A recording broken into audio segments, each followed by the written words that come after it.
Bismillahirrahmanirrahim. Assalamualaikum warahmatullahi wabarakatuh.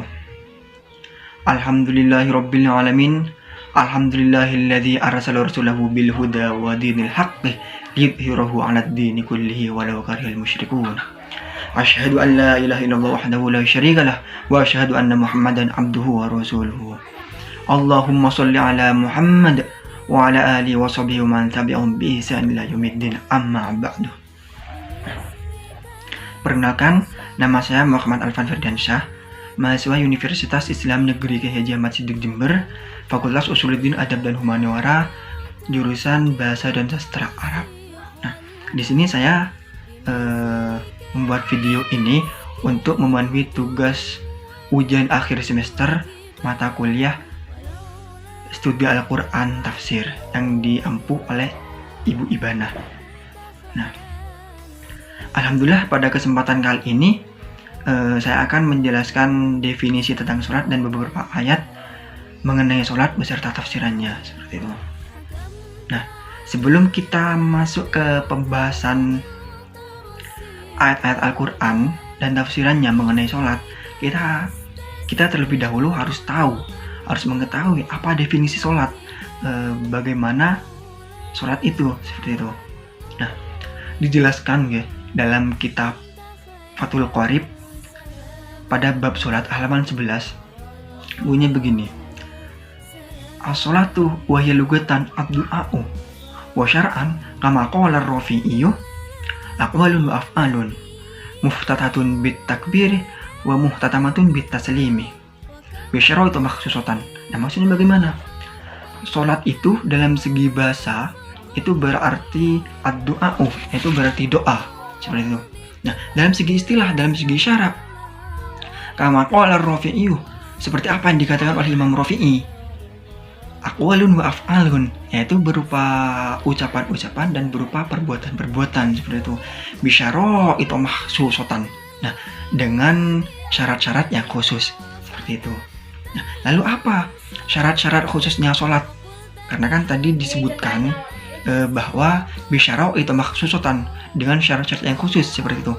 Nah, dijelaskan lagi dalam kitab Fathul Qorib halaman 12 sampai halaman 13 tentang syarat-syarat sholat. Di sana itu dijelaskan apa aja syarat-syarat sholatnya. Nah, seperti kita harus beragama Islam, harus suci dari hadas, suci dari najis, harus masuk waktu sholat, menghadap kiblat dan segala macam. Lalu di dalam sholat tersebut ada rukun-rukun yang harus kita penuhi agar sholat kita itu sah, seperti itu. Nah, jika rukun-rukun itu tidak dipenuhi meskipun satu, itu akan tidak sah, sholat kita tidak akan sah, seperti itu. Nah, dijelaskan lagi dalam kitab Fathul Qorib tersebut halaman 13 itu tentang rukun-rukun sholat. Di sana dijelaskan sekitar ada 18 rukun-rukun sholat. Nah, seperti niat, berdiri bagi yang mampu, membaca Al-Fatihah, ruku, i'tidal, sujud dan segala macam. Bisalah dipelajari di sana dalam kitab Fathul Qorib tentang rukun-rukun sholat tersebut. Nah, dan juga tentang syarat-syarat sholat tersebut, seperti itu. Di halaman 12 sampai 13 ya. Nah, karena begini ya, ada qaul gini, as-sholatu imaduddin. Nah, sholat itu adalah tiang agama. Nah, sholat itu sebagai tiang agama. Nah, kalau sholatnya kita belum sempurna, maksudnya dengan rukun-rukun dan syarat-syaratnya itu belum terpenuhi, seperti itu, maka sholat kita tidak akan sempurna, tidak akan sah. Nah, lalu bagaimana agama itu akan berdiri kokoh jika tiangnya itu tidak kuat, seperti itu. Karena kan as-sholatu imaduddin, sholat itu adalah tiang agama. Nah, dan ibadah-ibadah yang lain seperti zakat, berpuasa, bersedekah dan segala macamnya itu tergantung pada sholat kita. Kalau sholat kita itu bagus, maka gampang ibadah-ibadah kita seperti seperti sedekah, zakat dan yang lainnya itu akan diterima, seperti itu. Karena kan di akhirat nanti Nabi itu udah menjelaskan, Nabi Muhammad, bahwa yang akan dihisab pertama kali itu adalah sholat, seperti itu. Nah, lalu apa landasan kita sebagai umat muslim, sebagai umat Islam untuk melaksanakan sholat. Nah, di dalam Al-Quran banyak ayat-ayat Al-Quran yang memerintahkan kita untuk sholat, seperti itu. Nah, dan di sini saya akan menjelaskan dua ayat tentang sholat beserta tafsirannya, seperti itu. Lalu yang pertama itu ada surah Al-Ankabut ayat 45. Bunyinya begini: Utlu ma uhiya ilaika minal kitabi wa aqimis sholata innas sholata tanha 'anil fahsya'i wal munkar wa la dzikrullahi akbar wallahu ya'lamu ma tasna'un. Maksudnya bagaimana? Dijelaskan dalam kitab Al-Madinatul Munawwarah, dalam kitab tafsir Al-Madinatul Munawwarah, potongan ayat Utlu ma uhiya ilaika minal kitab itu gini: bacalah apa yang telah diwahyukan kepadamu. Maksudnya mu di sini adalah kepada Nabi Muhammad, karena kan Al-Quran itu diwahyukan kepada Nabi Muhammad, seperti itu, yaitu Alkitab. Nah, maksudnya di sana itu adalah Al-Quran, seperti itu. Nah, dalam tafsirnya juga dijelaskan, yakni bacalah Al-Quran dengan menghayati ayat-ayatnya dan memerhatikan makna-maknanya, seperti itu. Maksudnya bagaimana? Kita itu ketika dalam membaca Al-Quran, kita itu disuruh menghayati, disuruh memerhatikan makna-maknanya, menghayati ayat-ayatnya, supaya apa? Apa yang kita baca, apa yang dijelaskan dalam ayat tersebut, kita bisa paham, kita bisa mengetahui apa yang disampaikan oleh ayat tersebut, seperti itu. Nah, lalu potongan ayat yang selanjutnya, wa aqimis sholata innas sholata tanha 'anil fahsya'i wal munkar. Nah, maksudnya bagaimana? Sungguhnya sholat itu mencegah dari perbuatan-perbuatan keji dan mungkar. Nah, maksudnya dijelaskan dalam kitab Al-Madinatul Munawwarah tersebut. Tafsirnya begini, yakni tetaplah melaksanakan, mengerjakan sholat sebagaimana apa yang telah diperintahkan. Nah, maksudnya begini, seperti apa yang telah diperintahkan, maksudnya itu dengan syarat-syarat dan rukun-rukun tertentu. Kita harus memenuhi syarat-syarat dan rukun-rukun tertentu itu, seperti itu. Nah, makna al-fasya di sini adalah perbuatan-perbuatan yang buruk. Nah, dan makna al-munkar ialah sesuatu yang tidak dianjurkan dalam agama, seperti itu. Nah, lalu makna sholat itu mencegah dari perbuatan-perbuatan keji dan mungkar itu karena begini, kita kalau sudah melaksanakan sholat itu akan menjadi sebab kita untuk berhenti dari maksiatnya, karena di dalam sholat tersebut terdapat penjelasan tentang pengawasan Allah terhadap kita, terhadap makhluknya, dan penghayatan terhadap ayat-ayatnya, seperti itu. Nah, lalu untuk potongan ayat yang selanjutnya, wala dzikrullahi akbar, dan mengingat Allah itu adalah yang paling utama, seperti itu. Dijelaskan juga dalam kitab Al-Madinatul Munawwarah tersebut. Tafsirnya begini, dan mengingat Allah itu adalah yang paling utama. Maksudnya wala dzikrullah, maksudnya mengingat Allah tersebut dengan sholat, yaitu ibadah sholat. Wala dzikrullahi akbar, di sana itu dengan sholat, bahwasanya sholat itu adalah ibadah yang paling utama dari ibadah-ibadah yang lain, seperti itu.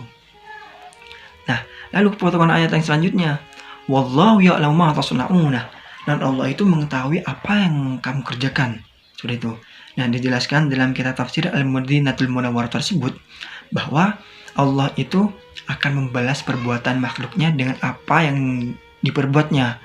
Maksudnya jika makhluknya itu melakukan kebaikan, maka balasan dari Allah ya kebaikan juga. Jika makhluknya itu melakukan keburukan, ya akan keburukan juga yang dibalas oleh Allah, seperti itu. Nah, tapi jangan dijadikan landasan, landasan ini untuk kita membalas keburukan orang lain dan dengan keburukan, jangan. Karena kan dalam Islam itu Islam adalah ad-din salam, yaitu adalah agama perdamaian. Jadi kalau kita membalas keburukan orang dan keburukan juga, bukan ad-din salam dong, bukan agama perdamaian dong, malah agama cekcok, seperti itu. Nah, lalu ayat yang selanjutnya yang saya ambil adalah ayat 1-3 dari surah Al-Muzammil. Bismillahirrahmanirrahim. Ya ayyuhal muzammilu qumil laila illa qalilan nisfahu aw inqus minhu qalilan. Nah, Maksudnya bagaimana? Dijelaskan dalam sebuah kitab tafsir untuk ayat yang pertama, ya ayyuhal muzammil, orang yang berselimut. Nah, dalam sebuah kitab tafsir dijelaskan, ya ayyuhal muzammilu an-nabiyyu wa asluhu al-mutazammilu. Seperti itu. Wa asluhu al-mutazammilu. Nah, di sana itu dijelaskan, ya ayyuhal muzammilu, orang yang berselimut, an-nabiyyu. Nah, di sana lebih dijelaskan lagi, an-nabiyyu itu nabi kita, Nabi Muhammad. Seperti itu. Wa asluhu dan awalnya dan asalnya lafaz al-muzammil tersebut al-mutazammilu, yaitu lafaz al-mutazammilu. Lalu kenapa kok dibaca al-muzammilu bukan al-mutazammil? Nah, dijelaskan lagi dalam kitab tafsir tersebut, udgimatit ta'u fi za'i, karena diidgamkannya huruf ta fi za'i ke dalam huruf za. Seperti itu. Nah, makanya pas dibaca al-muzammilu bukan al-mutazammil. Seperti itu. Lalu tafsir selanjutnya begini, ail mutalafifu bi thiyabihi ina maji'il wahyi lahu khaufan min lahiyatihi. Maksudnya bagaimana? Nabi Muhammad itu berselimut ketika wahyu datang kepadanya. Seperti itu. Karena apa? Karena Nabi itu ketakutan akan kehebatan wahyu yang disampaikan kepadanya pada waktu itu. Nah, tapi tidak dijelaskan dalam tafsir tersebut apa yang diwahyukan. Tidak dijelaskan di sana, seperti itu. Nah, lalu potongan ayat yang selanjutnya, qumil laila illa qalilan. Nah, dalam kitab tafsir tersebut dijelaskan qumil laila, lalu tambahi sholli illa qalilan. Nah, maksudnya sholli di sana gimana? Dijelaskan dalam tafsirnya nggih. Qumil laila, bangunlah kamu di malam hari. Sholli untuk apa? Untuk melaksanakan sholat, karena di sana ditambahkan sholli untuk melaksanakan sholat. Illa qalilan, kecuali sedikit, seperti itu. Nah, maksudnya kecuali sedikit di sana itu menerangkan waktunya sholat.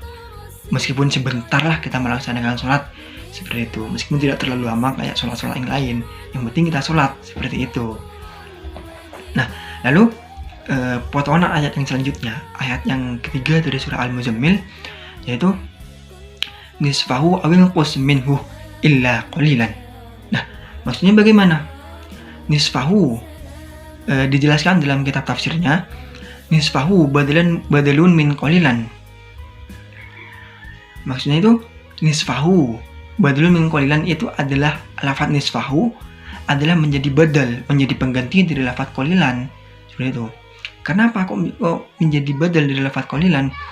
Karena bin nadori ilal kulli, jika melihat sederhananya begini, makna sederhananya begini, makna qalilan tersebut, makna sedikit itu jika dilihat dari keseluruhan waktu di waktu malam. Karena kan waktu malam itu terbagi jadi 3, dari ba'da isya sampai sebelum subuh itu terbagi jadi 3. Misal dari ba'da isya sampai sebelum isya sampai sebelum subuh itu ada 9 jam. Nah, di sana 3 jam pertama berarti itu adalah sepertiga malam pertama, 3 jam kedua itu adalah sepertiga malam kedua, lalu 3 jam ketiga itu adalah sepertiga malam terakhir. Seperti itu. Lalu potongan ayat yang selanjutnya, awing qus minhu, atau kurangilah minhu daripadanya. Nah, maksud daripadanya itu apa? Dijelaskan dalam kitab tafsir tersebut, minan nisfi, yaitu dari seperduanya.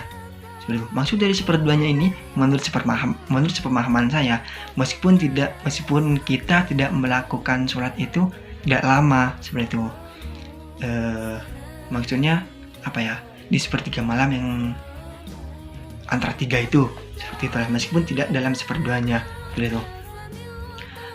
Lalu potongan ayat yang selanjutnya, qalilan ila thuluthi, sedikit ila thuluthi, hingga mencapai sepertiganya, seperti itu.